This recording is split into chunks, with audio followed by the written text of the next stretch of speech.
আসসালামু আলাইকুম। Recipes by শিমুতে আপনাদের স্বাগতম। রান্না করেছিলাম মানকচু দিয়ে রুই মাছের তরকারি। প্রথমে কিছু পরিমাণে পেঁয়াজ কুচি ও কাঁচামরিচ ব্লেন্ডারে ব্লেন্ড করে নিয়েছি। এরপর রুই মাছগুলোকে ভালো মতো লাল লাল করে ভেজে নিয়েছি। এরপর মাছ ভাজার তেল ও সামান্য পরিমাণে তেল দিয়ে তেলটা গরম হয়ে গেলে ব্লেন্ড করা মশলাগুলো দিয়েছি।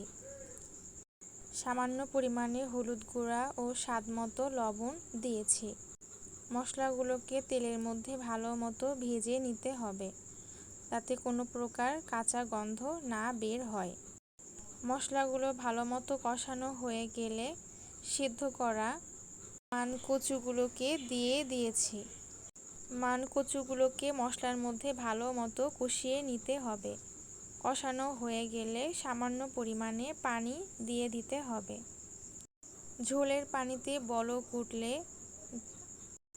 একে একে মাছগুলোকে ছেড়ে দিতে হবে।